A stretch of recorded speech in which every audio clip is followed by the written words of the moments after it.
क्या आप उस रास्ते पर चलने की हिम्मत रखते हैं जहां जाने वाला कभी लौट कर नहीं आता? एक घना जंगल, एक शापित मंदिर और एक पत्रकार जो उस रहस्य से पर्दा उठाने निकला। लेकिन क्या वो वापस आ पाया? देखिए इस स्पाइन चिलिंग डरावनी कहानी को।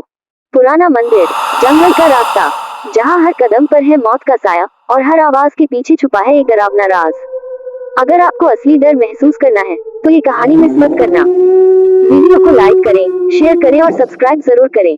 पुराना मंदिर, जंगल का रास्ता। कहानी। राहुल एक खोजी पत्रकार था। उसे गांवों में रहस्यमयी घटनाओं पर रिपोर्टिंग करना पसंद था। एक दिन उसे एक पुराने उजाड़ गांव वीराना की कहानी मिली। कहा जाता था कि उस गांव के पीछे एक घना जंगल है और उस जंगल में एक पुराना मंदिर छुपा है जहां जाने वाला कभी लौट कर नहीं आता। राहुल ने अपने कैमरे और रिकॉर्डर उठाए और निकल पड़ा उस रहस्य से पर्दा उठाने। गांव पहुंचते ही बुजुर्गों ने उसे चेताया, बेटा उस जंगल की ओर मत जाना। रात होते ही वहां कुछ डरावनी चीजें जाग जाती हैं। उस मंदिर का रास्ता अब शापित हो चुका है। पर राहुल कहाँ मानने वाला था। अगली सुबह वो अकेले ही जंगल की ओर निकल गया।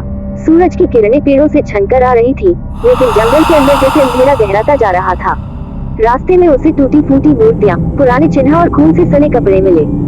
कुछ ही दूर चलने के बाद उसे एक अजीब सी आवाज सुनाई दी, जैसे कोई महिला मंदिर की ओर बुला रही हो। राहुल इधर आओ। वो चौंका, कौन है तुम, मेरा नाम कैसे जानती हो? आवाज फिर आई, धीमी, डरावनी और गूंजती हुई, वो रास्ता जो तूने चुना है अब तुझे वापसी नहीं मिलेगी। राहुल के पैरों के नीचे जमीन जैसे खिसकने लगी, पेड़ अचानक हिलने लगे और धूम गहराने लगी। तभी उसकी नजर एक पुराने शिव मंदिर पर पड़ी, जिसकी छत टूटी हुई थी और दरवाजा अंधेरे में गुम था। वह जैसे ही मंदिर के पास पहुंचा, दरवाजा खुद ब खुद खुल गया। अंदर हर तरफ राख, हड्डियां और एक पुरानी घंटी लटक रही थी। तभी एक साया उसके पीछे आया। राहुल ने मुड़कर देखा, एक महिला थी जो सफेद साड़ी में उल्टे पांव खड़ी थी। उसकी आंखें काली और चेहरा पूरा जला हुआ।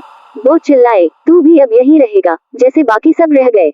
राहुल की चीख जंगल में गूंज गई, कैमरा जमीन पर गिरा और स्क्रीन काली हो गई। अगली सुबह गांव वालों को राहुल का कैमरा मंदिर के रास्ते पर पड़ा मिला। उसमें आखिरी रिकॉर्डिंग थी, वो आवाज जो कह रही थी, जो इस मंदिर तक आता है वो कभी वापस नहीं जाता।